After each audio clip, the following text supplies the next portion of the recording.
हरियाली अमावस्या।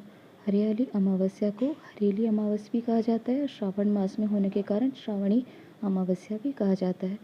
और ये पर्व है ऊर्जा का पर्व। अगर ऊर्जा का पर्व कहा जाए तो इसे कहना बिल्कुल गलत नहीं होगा।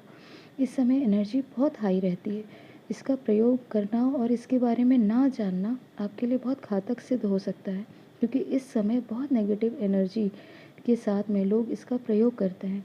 इसका मैली विद्या, मैली शक्तियों के लिए मारण, मोहन, उच्चाटन आदि शक्तियों को भी बहुत ज़्यादा लोग इसमें इस समय प्रयोग करते हैं। और इस समय दक्षिणायन की ये पहली अमावस्या है और इसीलिए आप देखें इसके इतने नियम बताए गए हैं।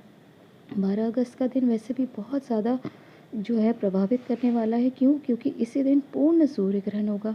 ये भारत में दृष्टिगोचर नहीं होगा। भारत में इसके नियम सूतक आदि के जो नियम है उसका पालन नहीं किया जाएगा, परंतु फिर भी ये खगोलीय घटना है, इसलिए इसका असर तो होने ही वाला है। साथ ही साथ 12 अगस्त के दिन देवगुरु बृहस्पति अपना राशि जो है वो जैसे जिस राशि में थे उसमें वे उदय हो जाएंगे, तो इसका भी प्रभाव देखने को मिलेगा। साथ ही साथ जो हम देखते हैं श्रावण अमावस्या के समय बहुत सारी जो चीज़ें हैं इनमें परिवर्तन होता हुआ नज़र आएगा। वैसे भी श्रावण का महीना आप जानते हैं, जितने नियम श्रावण के महीने बताए गए हैं उतने नियम और किसी महीने के लिए नहीं है। जैसे कि पेड़ ना काटना, किसी प्रकार का मांसाहार ना करना, शाक सब्जी तक का जो है ना खाना, दूध नहीं पीना, और इस समय अपने पितरों के लिए और नेगेटिव एनर्जी से बचने के लिए, अपने पुत्रों के सिद्धि के लिए, उनके असेंशन के लिए पेड़ों को लगाना, ये कुछ नियम बहुत प्रमुख नियम से बताए गए हैं। इस श्रावण के महीने में हम बाहर की यात्रा भी नहीं करते, क्योंकि आप देखेंगे अगर ये आपका स्वयं का अनुभव होगा, श्रावण मास में कहीं आप बाहर जाते हैं तो कुछ ना कुछ आपके साथ में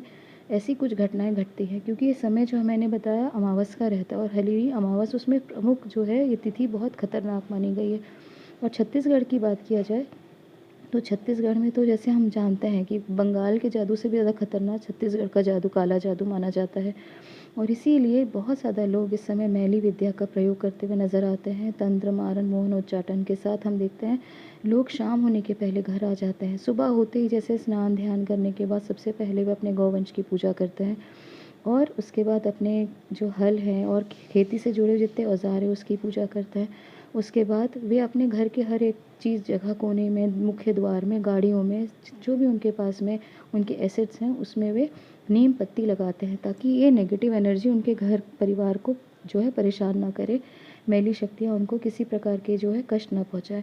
नीम पत्तियों को लगाने के बाद वे स्वयं जो है इस समय जो दोपहर का समय होता है, इस समय तर्पण जो है अपने पितृकर्म को इस समय करना बहुत ज़्यादा उचित माना जाता है। वैसे भी अमावस का समय पितृकर्म के लिए बहुत ज़्यादा उचित और एक अच्छा तिथि मानी गई है।